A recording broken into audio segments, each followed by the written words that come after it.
Welcome back, friends. So this is going to be a very quick but important video on one of the most important aspects of colored pencil art, and that is selecting the right colors for your art. So let's get right into it. I'd like to start by talking about the brand of colored pencils I own. However, this method works regardless of the pencils you use. So I have the Caran d'Ache Luminance pencils, the Prismacolor Premier, and also the Crayola colored pencils. I'm sure you're probably wondering why I have Crayola. Well, I bought them to prove that you don't always need expensive colored pencils to make good art, and I've got an entire video about that which I'll put a link to in the description. Like you may have heard me say in some of my previous videos, creating color swatches is so important in ensuring that you pick the right colors for your drawings each and every single time. So that will be our first step. Here you can see my color swatches for the various colored pencil brands that I own.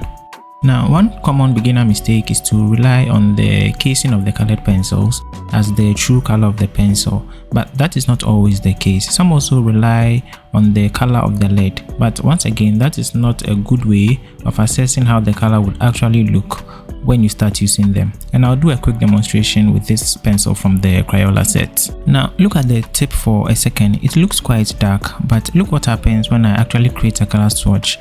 The swatch looks a whole lot lighter than the color we see when we look at the lead. So once again, remember to always create color swatches. I honestly can't overemphasize its importance.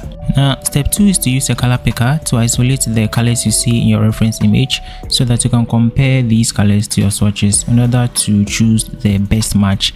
And there are so many apps you can use to do this, including the color picker tool on the Windows Paint app. I use an app called Color Picker for this. So here I've loaded my reference image onto the app.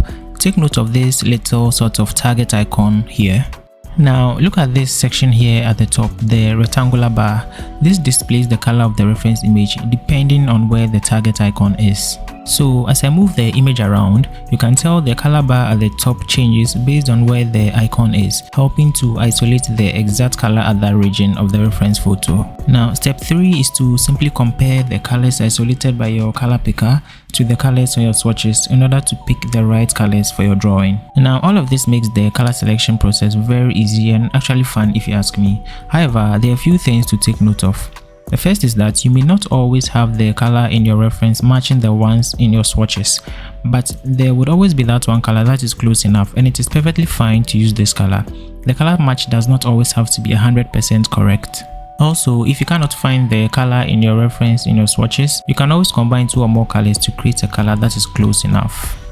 If you enjoyed this video, don't forget to like and subscribe for more tips and tutorials, and as always, I'll see you in the next one.